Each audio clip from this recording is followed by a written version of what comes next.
दोस्तों नमस्कार, मैं आरती आप सभी का स्वागत करती हूँ। बहुत ही सुंदर गीत लेकर आए हूँ। चुटकुला गीत है, ननद के ऊपर गीत बना है। कैसा लगा कमेंट बॉक्स में ज़रूर बताइएगा। बहुत ही सुंदर गीत है दोस्तों, जैसा भी लगा कमेंट में ज़रूर बताइएगा कैसा लगा। छोटा सा प्यारा सा है।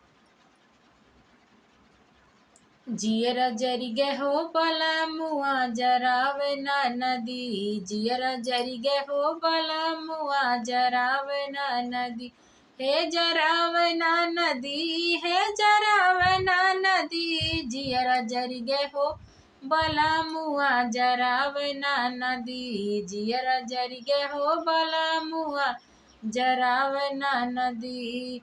जब ऊ रहे घर में झगड़ा मचावे, झगड़ा मचावे घर में झगड़ा मचावे, जब ऊ रहे घर में झगड़ा मचावे, हे झगड़ा मचावे सैया झगड़ा मचावे, कही के सासू जी से हमके पीटवावे, कही के सासू जी से हमके पीटवावे, उतरल सुधिया याद दिलावे ना नदी, उतरल सुध याद दिलावे ना नदी, जियरा जरिगे हो बला मुआ जरावे ना नदी, जियरा जरिगे हो बला मुआ जरावे ना नदी, हे जरावे ना नदी, हे जरावे ना नदी, जियरा जरिगे हो बला मुआ जरावे ना नदी,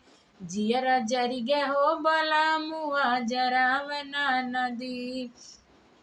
ऐसे जो करी है त हम ना बोलाइबे, हम ना बोलाइबे सैया हम ना बोलाइबे, ऐसे जो करी है त हम ना बोलाइबे, ननदी ना बोलाइबे सैया ननदी ना बोलाइबे, लाग घर में आगे ना बुतावे ना नदी, लागल घर में आगे ना बुतावे ना नदी, जियरा जरिगे हो बला मुआ जरावे ना नदी, जियरा जरिगे हो बला मुआ जरावे ना नदी, हे जरावे ना नदी, हे जरावे ना नदी, जियरा जरिगे हो बला मुआ जरावे ना नदी, जियरा जरिगे हो बला मुआ जरावे ना नदी।